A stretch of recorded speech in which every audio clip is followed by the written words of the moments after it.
अस्सलामुअलैकुम नाज़रीन, आप देख रहे हैं प्रोग्राम बिजनेस होराइजन और मैं हूं जवाद कमाल। मार्केट की सूरत हाल पे सबसे पहले नज़र डालेंगे और कल जब आपसे इजाज़त चाहिए थी तो इस उम्मीद के साथ कि आने वाले दिनों में और कल जो है वो मार्केट की सूरत हाल बेहतर होगी, लेकिन मार्केट की सूरत हाल आज भी किसी सूरत बेहतर होती नज़र नहीं आ रही है।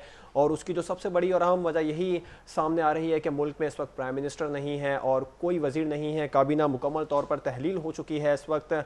आज जो मार्केट की सूरत हाल पे हम नज़र डालते हैं, आपको बताते हैं कि 27 पॉइंट कमी के साथ इस वक्त कराची स्टॉक एक्सचेंज जो है वो 13,564 पे पॉइंट पे ट्रेड कर रहा है और इस वक्त कारोबारी हुजम जो है वो 23.47 मिलियन डॉलर जो है ये भी इंतहाई कम रेट मालूम हो रहा है। और इसकी सबसे अहम वजह जो सामने आ रही है वो ये है कि मुल्क में वज़ीर आज़म नहीं है और दूसरी बात यह है कि ना ही कोई काबीना है और वज़ीर आज़म जिस प्राइम मिनिस्टर का नाम लिया जा रहा है वो भी इंतहाई मुतनाज़ प्राइम मिनिस्टर है। इसी वजह से मार्केट की सूरत हाल अब भी ख़राब है मौजूद। और आने वाले दिनों में ऐसा नज़र आ रहा है कि ये प्राइम मिनिस्टर अगर इसी तरह मुतनाज़ प्राइम मिनिस्टर पाकिस्तान का बना दिया जाता है तो फिर कराची स्टॉक एक्सचेंज और मार्केट की सूरत हाल एक बार फिर कम होती नज़र आएगी। मार्केट में इस वक्त वॉल्यूम जो है वो इस वक्त 23.2 मिलियन है, जो कि इंतहाई कम है। उसकी भी वजह हम आपको बता चुके हैं कि मुल्क में कोई काबीना नहीं है, कोई प्राइम मिनिस्टर इस वक्त नहीं है, जिसकी अहम वजह बताई जा रही है।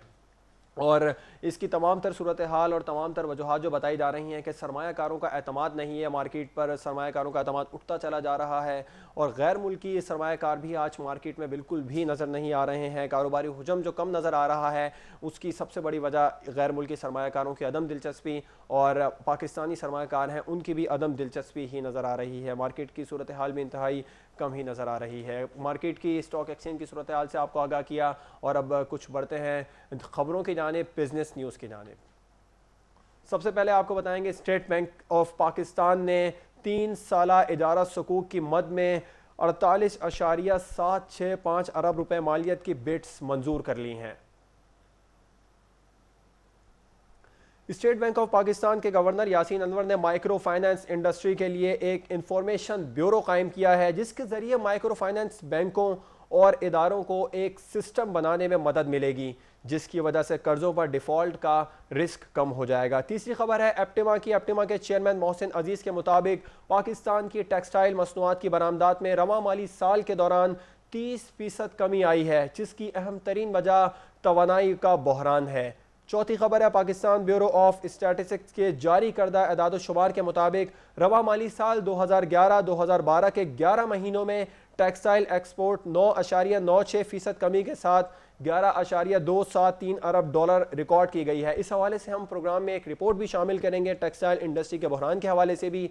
और चौथी जो खबर है हम पांचवी खबर आपको बताएंगे पाकिस्तान ब्यूरो ऑफ स्टैटिस्टिक्स की जारी करदा एदाद शुमार के मुताबिक पाकिस्तान के ऑयल इंपोर्ट बिल में 22% इजाफा हो चुका है। रवा माली साल 2011-2012 में जुलाई के मई के दौरान ऑयल इंपोर्ट बिल 18.57 अरब डॉलर तक पहुंच गया, जबकि गुज़िश्ता साल इसी अरसे में बिल 15.18 अरब डॉलर था। खबरों से आपको आगाह किया है इस वक्त स्टेट बैंक ने जो पाकिस्तान की इजारा सकूक की मद में 48.76 अरब रुपए माली की बिड्स मंजूर कर ली है। स्टेट बैंक ऑफ पाकिस्तान के गवर्नर यासीन अनवर ने भी इस हवाले से इंफॉर्मेशन ब्यूरो बनाने के लिए कहा है ताकि इसमें कुछ कदरे बेहतरी आ सके, जिसके जरिए माइक्रो फाइनेंस बैंकों और इदारों को एक सिस्टम बनाने में मदद मिलेगी, जिसकी वजह से कर्जों पर डिफॉल्ट का रिस्क खत्म हो गया है। हम आपको बता रहे थे कि प्रोग्राम में एक रिपोर्ट शामिल करेंगे एप्टिमा की जानिब से। पाकिस्तान ब्यूरो ऑफ स्टैटिस्टिक्स के जारी करदा एदाद शुमार के मुताबिक रवा माली साल 2011-2012 के पहले 11 महीनों में टेक्सटाइल एक्सपोर्ट 9.96% कमी के साथ 11.27 अरब डॉलर रिकॉर्ड की गई हैं। आपको रिपोर्ट की जानिब बढ़ते हैं। रिपोर्ट बताते हैं कि इस वक्त टेक्सटाइल सेक्टर में किस अंदरूनी और बैरूनी चैलेंजेस का टेक्सटाइल सेक्टर को सामना है। पाकिस्तान की मईशत में रीढ़ की हड्डी की हैसियत रखने वाली टेक्सटाइल इंडस्ट्री अपनी पैदावारी सलाहियत से मुस्तफ़ीद होने के लिए महरूम हो गई है। इकोनॉमिक सर्वे से 2011-2012 के मुताबिक पाकिस्तान की बरामदात में टेक्सटाइल का हिस्सा 54% है। मुल्क की सनती पैदावार सलाहियत में 4.6% हिस्सा है और 38% लेबर को रोजगार टेक्सटाइल इंडस्ट्री से हासिल होता है। गुज़िश्ता माली साल 2010-2011 में टेक्सटाइल एक्सपोर्ट ने 14 अरब डॉलर की सतह पर पहुंचकर रिकॉर्ड कायम किया। इसी बिना पर हुकूमत पाकिस्तान ने माली साल 2011-2012 के लिए टेक्सटाइल एक्सपोर्ट का टारगेट 16 अरब डॉलर तय किया था, लेकिन तवानाई बहरान और यूरोपीय ममालिक में मालियाती बहरान के बाइस माली साल 2011-2012 के अख्ताम पर टेक्सटाइल एक्सपोर्ट 12 अरब डॉलर से तजावुज़ नहीं करेंगी। माहिरीन के मुताबिक पाकिस्तान की टेक्सटाइल इंडस्ट्री 20 से 25 अरब डॉलर की बरामदात करने की सलाहियत रखती है, जबकि गुज़िश्ता साल मुल्क की बरामदात की कुल मालियत 25 अरब डॉलर थी। अगर टेक्सटाइल इंडस्ट्री की मुकम्मल सहूलियात मुहैया की जाएँ तो पाकिस्तान की कुल बरामदात तकरीबन 46 अरब डॉलर हो सकती हैं, लेकिन मौजूदा हालात इसके बरक्स हैं। रवा माली साल 2011-2012 में तवानाई के बहरान के बाइस टेक्सटाइल एक्सपोर्ट में 30% कमी आ चुकी है, जो कि एक बहुत बड़ा अलमिया है। बिजली और गैस की फराहमी मुअत्तल होने की वजह से माहाना एक्सपोर्ट 1 अरब डॉलर से नहीं बढ़ सकी है। सदर मुमलिकत की हिदायत पर जब अप्रैल के महीने में टेक्सटाइल इंडस्ट्री को बिला तातुल गैस फराहम की गई तो सिर्फ एक महीने की एक्सपोर्ट में 10% इजाफा हुआ।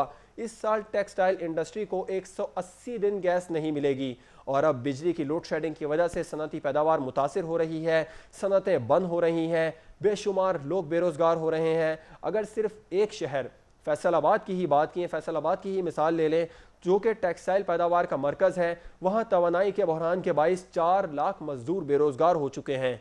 तवानाई के बहरान के अलावा बैंकों से जो कर्जे लिए गए हैं उन पर शरह सूद की ज्यादती भी इनपुट कॉस्ट बढ़ाने की जिम्मेदार है और नए मंसूबे लगाने में सबसे बड़ी रुकावट एप्टेमा ने बारहा हुकूमत को शरह सूद में कमी की बात की है।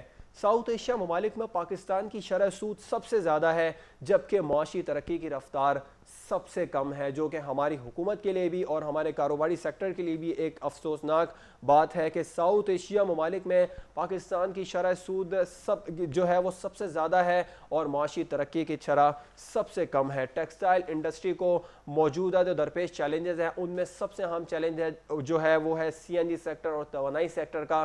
तवानाई बहरान जो है वो शिद्दत इख्तियार कर गया है मुल्क में, जिसके बायस मुल्क में टेक्सटाइल सेक्टर इंतहाई तबाही के दहाने पर पहुँच चुका है और मौजूदा हुकूमत की जानिब से जो इकदाम किए जा रहे हैं, 1 अप्रैल के महीने में ही सिर्फ टेक्सटाइल सेक्टर को गैस की फराहमी बिला तातुल की गई थी, जिसकी वजह से रिकॉर्ड इजाफा देखने में आया था मुनाफे का। लेकिन उसके बाद में अब एक बार फिर CNG सेक्टर की जानिब से तवानाई बहरान पर फिर काबू नहीं पाया जा रहा है और टेक्सटाइल सेक्टर को एक बार फिर उस रवानी के साथ गैस और बिजली नहीं मुहैया की जा रही है, जिसकी वजह से उनको शदीद परेशानी का सामना करना पड़ रहा है और बहुत ज़्यादा अंदरूनी और बैरूनी चैलेंजेस का सामना इस टेक्सटाइल सेक्टर को है। पाकिस्तान जो है ख़ासतौर पर फैसलाबाद की हम बात कर रहे थे, पाकिस्तान का मानचेस्टर कहलाता था एक दौर में और अब यही मानचेस्टर जो है वो इंतहाई तबाही के दाने पर पहुंच गया है। फैसलाबाद पाकिस्तान की पहचान रखता था टेक्सटाइल इंडस्ट्री के हवाले से, लेकिन अब वही टेक्सटाइल इंडस्ट्रीज़ बंद होती नज़र आ रही हैं। फैसलाबाद में वो टेक्सटाइल इंडस्ट्रीज़ भी हैं जो दूसरे शहरों को पावर हाउसेस के ज़रिए बिजली फराहम करती हैं, लेकिन अब वो भी टेक्सटाइल इंडस्ट्रीज़ जो हैं उनको फैसिलिटीज़ हुकूमत की तरफ से नहीं दी जा रही हैं, वो भी बंद होती नज़र आ रही हैं। इस हवाले से मज़ीद भी बात करेंगे, लेकिन अब एक नज़र डालते हैं कमोडिटी रेट्स पर।